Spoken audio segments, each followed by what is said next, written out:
ഈ ക്വസ്റ്റ്യൻ നോക്കാം. Check the continuity of the function f of x equal to 2x + 3 if x less than or equal to 2 and 2x - 3 if x greater than 2. ഇതിൻ്റെ continuity check ചെയ്യണമെന്നാണ് പറഞ്ഞിരിക്കുന്നത്. Okay, എന്ന് പറഞ്ഞു കഴിഞ്ഞാൽ ഇതിൻ്റെ graph വരച്ച് കഴിഞ്ഞാൽ ആ ഗ്രാഫ് കണ്ടിന്യൂസ് ഗ്രാഫ് ആയിരിക്കുമോ എന്നാണ് അറിയേണ്ടത്. അപ്പോൾ ഇതിൻ്റെ അർത്ഥം എന്താണെന്ന് മനസ്സിലായോ? ഇതെന്താ മീൻ ചെയ്യുന്നത്? എക്സിൻ്റെ വാല്യൂ 2-നേക്കാളും കുറവാണെങ്കിൽ ഇത് പ്രകാരം വേണം ഗ്രാഫ് വരയ്ക്കാൻ. എക്സിൻ്റെ വാല്യൂ 2-നേക്കാളും കൂടുതലാണെങ്കിൽ ഈ റൂള് പ്രകാരം വേണം ഗ്രാഫ് വരയ്ക്കാൻ എന്നാണ് ഉദ്ദേശിച്ചത്. ഇപ്പോൾ നിങ്ങൾക്ക് കോൺസെപ്റ്റ് ക്ലിയർ ആവാൻ വേണ്ടി ഞാൻ വെറുതെ ഇങ്ങനെ കാണിച്ചു തരാം. പക്ഷെ ഇത് ഗ്രാഫ് വരയ്ക്കേണ്ട ആവശ്യമില്ല ഈ പ്രോബ്ലം ചെയ്യാൻ. ഇവിടെ പറഞ്ഞിരിക്കുന്നത് എന്താണെന്ന് വെച്ചാൽ ഇത് 2 ആണെന്ന് വിചാരിക്കേ. എക്സിൻ്റെ വാല്യൂ 2ഓ അതിനേക്കാളും കുറവോ ആണെന്നുണ്ടെങ്കിൽ y = 2x + 3 എന്ന റൂള് പ്രകാരം വേണം ഗ്രാഫ് വരയ്ക്കാൻ. ഓക്കെ, എക്സിൻ്റെ വാല്യൂ 2ഓ അല്ലെങ്കിൽ അതിനേക്കാളും കുറവോ ആണെന്നുണ്ടെങ്കിൽ എന്ത് ചെയ്യണം? y = 2x + 3 എന്ന് പറഞ്ഞ റൂള് പ്രകാരം ഗ്രാഫ് വരയ്ക്കണം എന്നാണ് പറയുന്നത്. കണ്ടില്ലേ, എക്സിൻ്റെ വാല്യൂ 2-നേക്കാളും കുറവാകുന്ന സ്ഥലങ്ങളിൽ y = 2x + 3 എന്ന് പറഞ്ഞ റൂള് പ്രകാരം വരയ്ക്കണം. അതേസമയം എക്സിൻ്റെ വാല്യൂ 2-നേക്കാളും കൂടുതലാണെങ്കിൽ y = 2x - 3 എന്ന് പറഞ്ഞ റൂള് പ്രകാരം വേണം ഗ്രാഫ് വരയ്ക്കാൻ. എക്സിൻ്റെ വാല്യൂ 2-നേക്കാളും കൂടുതലാണെങ്കിൽ ഇപ്പോൾ വേറൊരു റൂള് പ്രകാരം വേണം ഗ്രാഫ് വരയ്ക്കാൻ. കണ്ടില്ലേ, വേറൊരു റൂള് പ്രകാരം വേണം ഗ്രാഫ് വരയ്ക്കാൻ. എക്സിൻ്റെ വാല്യൂ 2-നേക്കാളും കൂടുതലാണെങ്കിൽ y = 2x - 3 എന്ന് പറഞ്ഞ റൂള് പ്രകാരമാണ് ഗ്രാഫ് വരയ്ക്കേണ്ടത്, 2-നേക്കാളും കൂടുതലാണെങ്കിൽ അല്ലേ. അപ്പോൾ എന്താണെന്ന് വെച്ച് കഴിഞ്ഞാൽ ഈ രണ്ട് ഗ്രാഫും ഇവിടെ ജോയിൻ്റ് ആവോ എന്നുള്ളത് നമുക്ക് ഉറപ്പിച്ച് പറയാൻ പറ്റില്ല, ശരിയല്ലേ? കാരണം രണ്ടിൻ്റെ ഗ്രാഫ് ഡിഫറെൻ്റ് ആണ്. 2-നേക്കാളും കുറവായി കഴിഞ്ഞാലുള്ള ഗ്രാഫല്ല 2-നേക്കാളും കൂടുതലായി കഴിഞ്ഞാൽ. ഇവ തമ്മിൽ ജോയിൻ്റ് ആയില്ല എന്നുണ്ടെങ്കിൽ 2-ൽ ബ്രേക്ക് ഉണ്ട്, 2-ൽ ഡിസ്കണ്ടിന്യൂസ് ആണെന്ന് പറയാം. അപ്പോൾ ഇത് രണ്ടും ജോയിൻ്റ് ആവണം നിർബന്ധമില്ല അല്ലേ. ഇത് ജോയിൻ്റ് ആവുന്നുണ്ടെങ്കിൽ ഈ രണ്ട് പോയിൻറ്റും ഇവിടെ ജോയിൻ്റ് ആവുന്നുണ്ടെങ്കിൽ കണ്ടിന്യൂസ് ആണെന്ന് പറയാം. അപ്പോൾ 2 ആണ് നമുക്ക് അറിയാത്ത കാര്യം അല്ലേ. കാരണം ബാക്കിയുള്ള സ്ഥലങ്ങളിലെല്ലാം നമുക്ക് ഗ്രാഫ് എന്തായാലും വരുന്നുണ്ട്.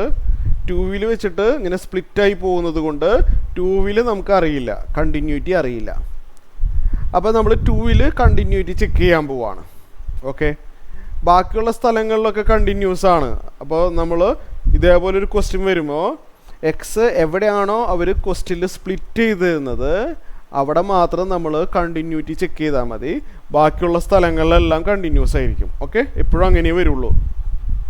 അപ്പോൾ നമ്മൾ 2-ൽ കണ്ടിന്യൂറ്റി ചെക്ക് ചെയ്യാൻ പോവാണ് കേട്ടോ. ഓക്കെ, അപ്പോൾ ഇവിടെ പറഞ്ഞിരിക്കുന്നത് 2-നേക്കാളും കുറവായി കഴിഞ്ഞാൽ ഇതും 2-നേക്കാളും കൂടിക്കഴിഞ്ഞാൽ ഇതുമാണ്. അപ്പോൾ 2-ൽ എന്ത് സംഭവിക്കുന്നു എന്നാണ് ഞാൻ നോക്കുന്നത്. 2-ൽ കണ്ടിന്യൂസ് ആവണമെങ്കിൽ നമുക്കറിയാം, കണ്ടിന്യൂസ് ആവണമെങ്കിലുള്ള കണ്ടീഷൻ നമ്മൾ പഠിച്ചു ഓൾറെഡി അല്ലേ. അപ്പോൾ അത് പ്രകാരം 2-ൽ കണ്ടിന്യൂസ് ആവണമെങ്കിൽ limit x tending to 2 - f of x ആദ്യം കണ്ടുപിടിക്കുക അല്ലേ. Limit x tending to 2 - f of x ആദ്യം കണ്ടുപിടിക്കുക. ലെഫ്റ്റ് ലിമിറ്റ് എന്ന് പറയും അല്ലേ. ഇതെന്ന് പറഞ്ഞു കഴിഞ്ഞാൽ limit x tending to 2 - f of x ഞാൻ ഏതാ എഴുതേണ്ടത്? 2 - അർത്ഥം എന്താണെന്ന് നമുക്കറിയാം. 2 - എന്ന് പറഞ്ഞു കഴിഞ്ഞാൽ എക്സിൻ്റെ വാല്യൂ സ്ലൈറ്റ്ലി ലെസ് ദാൻ 2 ആണ്. എക്സിൻ്റെ വാല്യൂ സ്ലൈറ്റ്ലി ലെസ് ദാൻ 2 എന്ന് പറഞ്ഞാൽ ഫസ്റ്റ് കണ്ടീഷനാണ് ശരിയാവുന്നത്, ശരിയല്ലേ? നോക്കിയേ, എക്സ് ലെസ് ദാൻ 2 എന്ന് പറയുമ്പോൾ അതിനകത്ത് എക്സ് സ്ലൈറ്റ്ലി ലെസ് ദാൻ 2 പെടുന്നുണ്ട്. അപ്പോൾ എക്സ് സ്ലൈറ്റ്ലി ലെസ് ദാൻ 2 ആണെങ്കിൽ ഫസ്റ്റ് കണ്ടീഷനാണ് ശരിയാവുന്നത്. അപ്പോൾ f of x 2x + 3 വേണം എഴുതാനായിട്ട്. അപ്പോൾ നമ്മൾ എഫ് ഓഫ് എക്സ് എഴുതി കഴിഞ്ഞാൽ എക്സിൻ്റെ വാല്യൂ 2 നേരിട്ട് സബ്സ്റ്റിറ്റ്യൂട്ട് ചെയ്യേണ്ട ആവശ്യം മാത്രമേ ഉള്ളൂ. ഓക്കെ, എക്സിൻ്റെ വാല്യൂ 2 നേരിട്ട് ഇട്ട് കൊടുക്കുക. അപ്പോൾ എന്ത് വരും? 2 × 2 + 3 എന്ന് വരും, അതായത് 7 വരും അല്ലേ, ശരിയല്ലേ? അപ്പോൾ കണ്ടിന്യൂസ് ആവാനുള്ള കണ്ടീഷൻ നമ്മൾ പഠിച്ചതാണ്. a- ആവുമ്പോഴും a+ ആവുമ്പോഴും ഒരേ വാല്യൂ തന്നെ വരണം. അത് എഫ് ഓഫ് എനോട് ഈക്വൽ ആവുകയും വേണം. അപ്പോൾ നമ്മൾ 2 മൈനസ് കണ്ടോ, ഇനി 2 പ്ലസ് കാണാൻ പോവാണ്. Limit x tending to 2 plus f of x കാണാൻ പോവാണ്. ഇതെന്ന് പറഞ്ഞു കഴിഞ്ഞാൽ limit x tending to 2 plus f of x ഞാൻ ഏതാ എഴുതേണ്ടത്? 2 പ്ലസ് ആവുമ്പോൾ 2 പ്ലസ് എന്ന് പറഞ്ഞു കഴിഞ്ഞാൽ സ്ലൈറ്റ്ലി ഗ്രേറ്റർ ദാൻ 2 ആണ്. ഉദാഹരണത്തിന് 2.1 ആയിട്ട് എടുത്തോ വേണമെങ്കിൽ. 2 പ്ലസ് എന്ന് പറഞ്ഞാലും അല്ല 2.1 ആയിട്ട് എടുക്കുക. എക്സിൻ്റെ വാല്യൂ 2.1 എന്ന് പറയുമ്പോൾ സെക്കൻഡ് കണ്ടീഷനല്ലേ ശരിയാവുന്നത്? 2.1 ഗ്രേറ്റർ ദാൻ 2 ശരിയല്ലേ? അതെ. അപ്പോൾ എക്സിൻ്റെ വാല്യൂ സ്ലൈറ്റ്ലി ഗ്രേറ്റർ ദാൻ 2 ആവുമ്പോൾ സെക്കൻഡ് കണ്ടീഷനാണ് ശരിയാവുന്നത്. എഫ് ഓഫ് എക്സ് 2x - 3 വേണം എഴുതാൻ.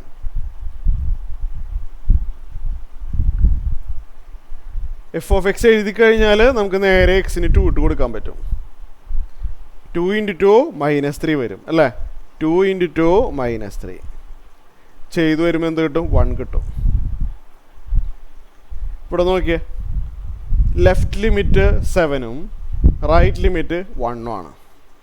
രണ്ടും സെയിം അല്ല, ശരിയല്ലേ? കണ്ടിന്യൂസ് ആവണമെങ്കിൽ നോക്കിയേ, left limit equal to right limit equal to f of a, മൂന്നെണ്ണം സെയിം ആവണം. ഇതിലേതെങ്കിലും സെയിം ആവാതെ വന്നാൽ അപ്പം തന്നെ നമുക്ക് ഡിസ്കണ്ടിന്യൂസ് ആണെന്ന് പറയാം. ലെഫ്റ്റും റൈറ്റും സെയിം ആവണം, അത് എഫ് ഓഫ് എനോട് ഈക്വൽ ആവുകയും വേണം. ഇവിടെ നിന്ന് ഇപ്പം തന്നെ ലെഫ്റ്റും റൈറ്റും ഈക്വൽ അല്ലാതെ വന്നിരിക്കുന്നത്, അപ്പം തന്നെ ഡിസ്കണ്ടിന്യൂസ് ആയി അല്ലേ? ഡിസ്കണ്ടിന്യൂസ് ആണെങ്കിൽ ഇത് രണ്ടും സെയിം ആവണമല്ലോ അല്ലേ? അപ്പോൾ ഇത് 2ൽ ഡിസ്കണ്ടിന്യൂസ് ആണ്. അപ്പോൾ ഡിസ്കണ്ടിന്യൂസ് അറ്റ് x = 2 എന്ന് നമുക്ക് പറയാം. at x = 2. ബാക്കിയുള്ള സ്ഥലങ്ങളിൽ നമ്മൾ നോക്കേണ്ട ആവശ്യമില്ല, അവിടെയൊക്കെ കണ്ടിന്യൂസ് ആണ്. ഓക്കെ, അപ്പോൾ ഇത് ക്ലിയർ ആയല്ലോ അല്ലേ?